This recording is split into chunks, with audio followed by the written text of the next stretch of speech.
You alright lad? This is the Geordie Jedi doing my next game review.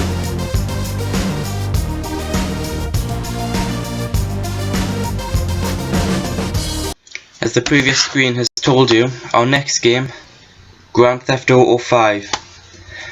The review will be split into two different parts, single player and online. The reason for which is for those of you that have already played both, that it's two different contrasts between the two. Grand Theft Auto 5. Since Grand Theft Auto 4, everybody has been waiting for Grand Theft Auto 5 whenever anybody got news. There was the trailers, everybody went wild.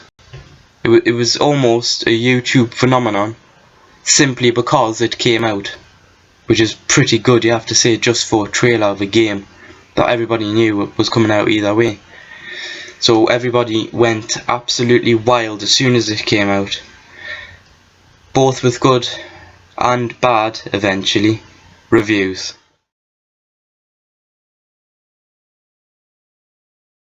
Single player is by far the best part of this game when it came out. The game starts off with Michael, and then eventually you'll change to Franklin and then Trevor.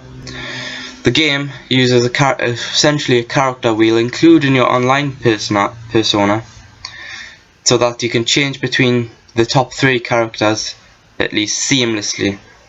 All you do is you zoom out the map, and then it goes straight back to the person. That person will be doing something, whatever. You know, so Trevor might be on an island saying what the hell happened around dead bodies in his underwear with a boat nearby. You know, just random stuff. Trevor in particular is the funniest, but you know, Franklin and Michael are also doing their own shit. Right. The story is brilliant. As per usual with most GTAs, the story is of course quite long. There's always a part of betrayal somewhere. You know, it just goes hand in hand with GTA that you always get betrayed somewhere. By who and by what and when, rather. I won't say, just to keep the surprise. Anyways, graphics, fucking amazing. You know, there's a feel to it that no other game I've played ever had. The graphics aren't absolutely revolutionary, but there's something about it. For me personally, I think it's because even in the distance, say you pick a skyscraper in the vast distance, it'll be realistic as far as what your eyes in real life would actually see. The graphics aren't dulled just because it's far away. However, they do take into consideration that far away things don't look as clear. So then there's the gameplay. Again, they really changed the driving, which everybody was thrilled about. One bad thing about GTA 4 was that the driving was terrible. Specifically when you're trying to corner, whether that be via handbrake turn or just normal cornering, there was always something wrong. There was always lumpy, you know, which is fair enough for some cars. Some cars do turn lumpy, do turn badly. Other cars, such as sports cars, supercars, etc., they don't. Even at fast speeds, a good number of upper class cars, shall we say, do turn quite well, but unfortunately it was just the same as a Duke was the same as an Infernus, for example. However, GTA 5 they solved this problem, although there are a couple of, specifically the muscle cars, that won't corner well. You know, the supercars and sports cars do. Obviously you have to take in consideration how fast you're going, but you know, that's just real life. That's just realism, you know, you have to go with it. Right. Another thing about the gameplay was that unlike GTA 4, there was a bit more of a outside kind of thing. For example, the investment. You could buy stocks and sell them to make money. You could get cars, you could drive them to Simeon's or other certain garages and just sell the cars, do them up, sell them, you know, make a big profit. My personal favourite was the stock exchange, simply because that meant that I could still continue playing the game while waiting for my money to grow. Of course, just like the real stock exchange, there's a chance it could go down as well. But you know it happens. It's real. It is really realistic in every way possible. There's many side activities. Tennis, in particular, they've done very well. The gameplay, I play it now and again. However, it's tennis. It's GTA 5. You're not gonna play tennis all the time, or golf for that matter. Couple of other side activities, nothing serious, just like GTA 4. However, unlike GTA 4, again, these side activities don't really set you out your way. You don't have to drive miles to find a bowling alley. For some unknown reason, you'll usually be near a golf course or near a tennis pitch, and it's not because there's loads of them. It's just because they're there. They've picked the exact points on the maps to put side activities so that you'll never really be far enough away from them, unless you're in the bad county. If you've went off into the desert, you won't be far away from any of it. Right, for the single player, this game, 10 out of 10. If it was just single player, I mean, people would be annoyed these days, but you'd have to think it would be the best game out there. As soon as it came out for single player, everybody got on it and everybody was absolutely thrilled. Everybody on Twitter, everybody on Facebook, YouTube videos were being done about it. Everybody went wild for the single player.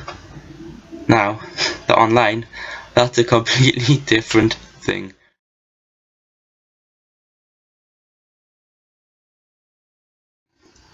Out of my group of friends, What?